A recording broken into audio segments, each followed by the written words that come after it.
Yes, ma'am. Opo. It was actually for last Friday. Ready na kami last Friday para pumunta dito. But the budget sponsor decided to defer it until Tuesday morning. So ngayon yun. Ang present ng budget ng Office of the Vice President at pag-defend ng approved sa DBM under the National Expenditure Program. Just like last time, ma'am, kayo lang din ang mag-isang humarap kayo sa budget hearing po ng OVP. Oh yes, oo.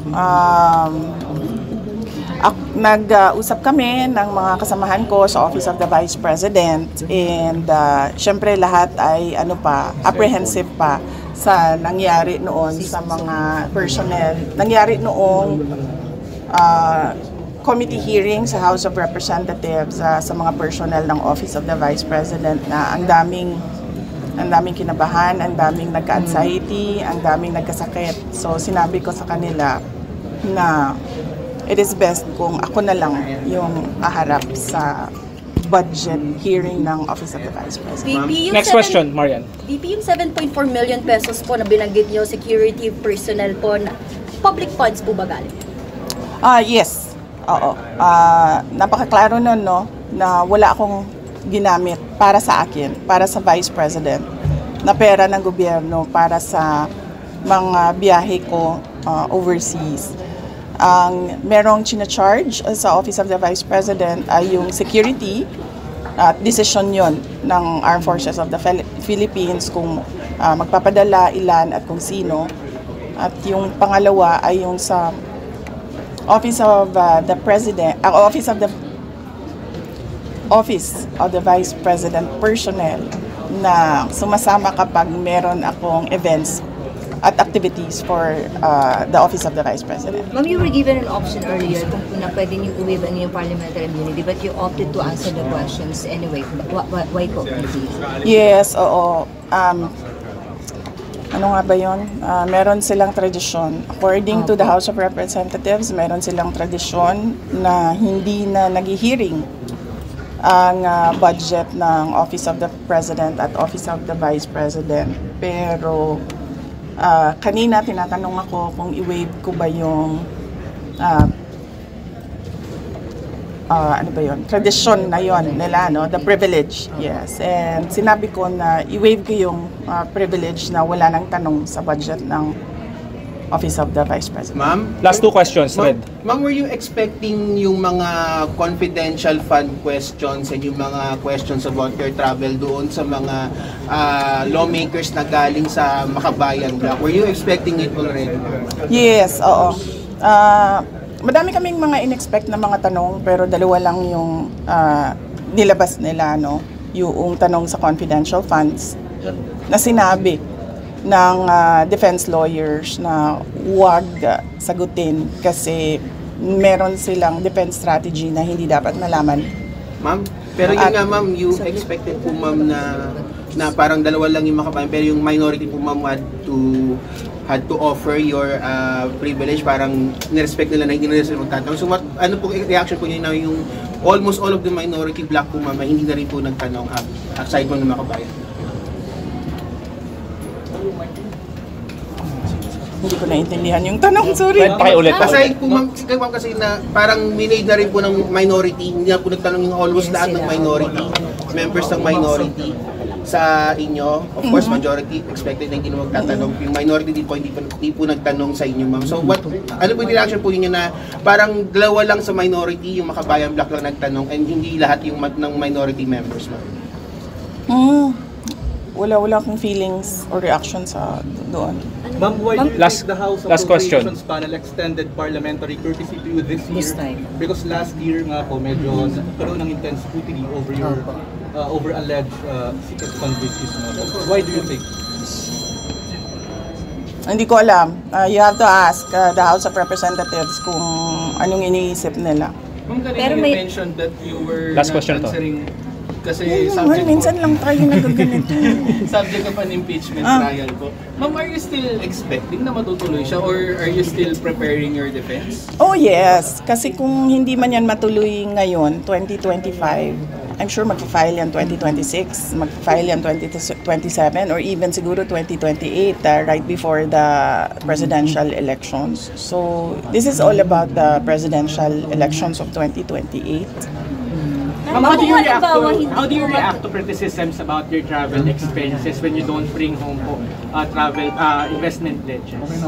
Oh, I'm sorry, wala akong kinuhang pera ng gobyerno sa mga biyahe ko abroad.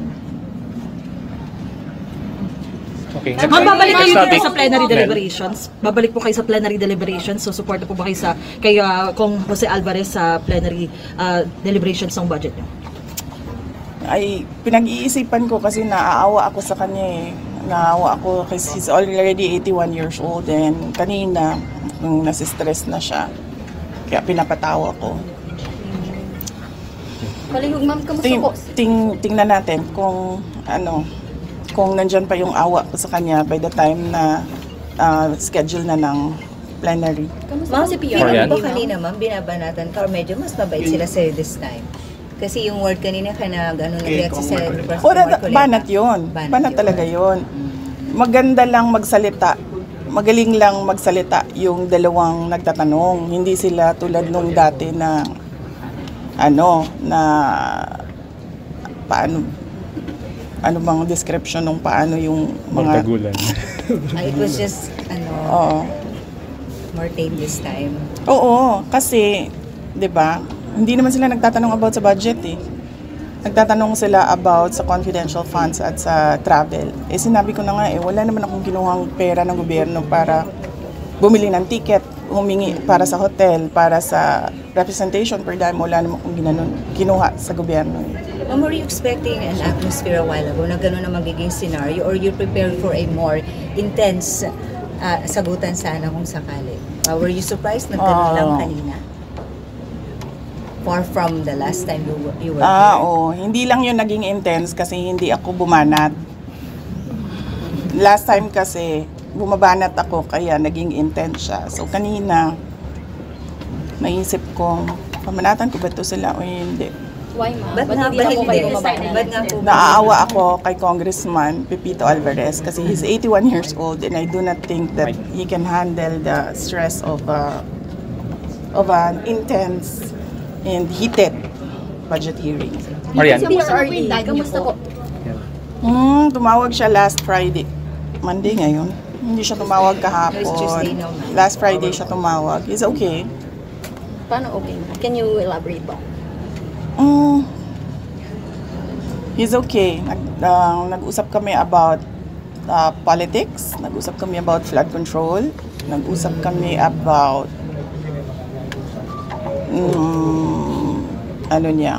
love life niya.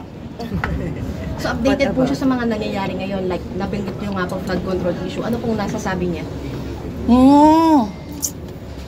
Kasi bawal ako mag-discuss ng kung anong pinag-uusapan doon sa loob eh. So hindi ko masabi kung anong sinasabi niya. Okay, next question. Any more? Pero nakababahala kasi parang ang sinasabi kasi ni Atty. Gonfan, he's unfit now. That's why we kept on asking how is really the former president, kasi di ba parang kaya po na-defer ang kanyang supposedly confirmation of charges because of his health and medical condition. Sa tingin ko naman, merong mangyayaring hearing sa competency. So, antayin na lang natin yung mga experts. Both sides, sa ICC, sa prosecution, sa defense side. And I'm sure maglalabasan yung mga experts para sabihin kung ano yung problema. Okay. Ma'am, were you able? Do you think Marian? he is well, ma'am? He is fit to stand trial? Ay, naku, hindi ako expert sa kung ano dapat ang kapasidad ng isang witness or ng isang accused. Pero ma'am, sa conversation niyo, sharp pa rin po bang mag-ano po sa pag-isip mo si former president? Sige, antayin na lang siguro natin yung hearing sa competency kung meron man. I'm sure masasabi ng mga experts kung ano yung nakikita nila. Ma'am, were you Next able question. to see former Vice President Robredo when you visited Naga po? Did you have the chance? Kasi ganito yun. Noong nagkita kami ni Vice President Robredo sa bahay niya, alala nyo, Hindi naman odd yun. Hindi odd yun sa akin kasi binibisita ko talaga yung mga former vice presidents. Nag-courtesy call ako sa kanila, nagpapakilala ako. Sinasabi ko kung ano nangyayari sa opisina, ano yung projects ngayon, mga ganon, updates. At dahil doon, binanatan si Vice President Leni Robredo ng mga kasama niya, mga yellow, mga pink, particularly ni Senator Trillanes. At hindi ko kasi gusto yung naggaganon yung isang former Vice President. Being a Vice President, ayoko yung ginaganon ang mga former Vice President. So, for this visit sa Naga City, nagdesisyon ako na huwag kami magkita para wala nang masabi ang mga tao about former Vice President Leni Robredo. Haji. Nag-uusap po kayo? Nag-uusap kayo? Hindi man. Wala kaming numbers sa isa't isa. Haji. Apo. Ma'am, Madam Vice President, magandang tanghali po. Baka lang po aware po kayo sa recent moves po ni Cavite Representative Kiko Barzaga sa House. Parang china-challenge niya po kasi yung leadership ni House Speaker Martin Romualdez ba? Dapat lang. Dapat lang talaga. Dahil nakita niyo naman yung budget 2023, 24, 25. Malamang agawan na naman yan ng budget sa 2026. At lahat yung mga past budgets natin, nakita natin na it was under the leadership of Speaker Martin Romualdez. Ma'am, dahil hindi mamatay-matay yung issue ng ouster attempt dito sa Kamara, kayo po ba may personal po ba kayong bet for the speakership? Wala, hindi ako, masyadong madami kaming inaasikaso sa Office of the Vice President para ko isipin kung anong nangyayari sa House of Representatives. Other matters, ma'am, baka meron din po kayong comment dun sa independent commission po ng Pangulo, yung composition, baka may any comment kayo, ma'am? Pag ikaw presidente ba, tapos alam mo na kung anong nangyayari, tapos nakikita mo na based on the budget kung paano binaboy yung pera ng bayan, mag-aantay ka pa ba ng komisyon o ng Truth Commission o ng kung anong komisyon yan? Actionan mo kasi kaagad dapat yan eh. Unang-una, sinabi ko na noon, nag-appoint siya, nagpumili siya ng speaker na involved sa bribery nakalagay sa isang kaso doon sa Amerika. Klarong-klaro na doon nakita na involved siya sa racketeering and sa bribery. So, ikaw ba, presidente ka ba, ilalagay mo ba yung ganyang klaseng speaker? Siyempre, hindi na, di ba? So, anong nangyari sa budget natin? Na-racketeering din yung budget natin. Tapos, siyempre, sumabog na. Hindi ako makapagsalita sa Department of Public Works and Highways, pero makapagsalita ako sa DepEd kung anong nangyari. At sinabi ko na sa inyo. Sinabihan na siya, alam niya. In a cabinet meeting, sinabi sa kanya kung anong nangyari sa Department of Education budget. And then, ang ginawa niya is nag-change topic siya. So, anong pa bang komisyon, anong truth commission, anong investigative body pa ang kailangan mo? Nandyan na yung budget, nakikita natin kung paano siya kinuha. Diba dapat nun, ay diretsyo mo na gawin, tanggalin mo na yung speaker mo, ayusin mo na yung, sabihan mo na yung mga kaalyado mo sa House of Representatives, ayusin niyo yung budget, tapos panagutin mo na yung mag-lifestyle check ka na dyan sa mga congressman at sa mga staff nila. Dami dyan, may bahay sa abroad. Diba? Masyado siyang hindi niya alam kung anong gagawin at masyado siyang mabagal gumalaw. Nagmamadali ang Pilipinas eh. Pero alam niya lahat ito, ma'am.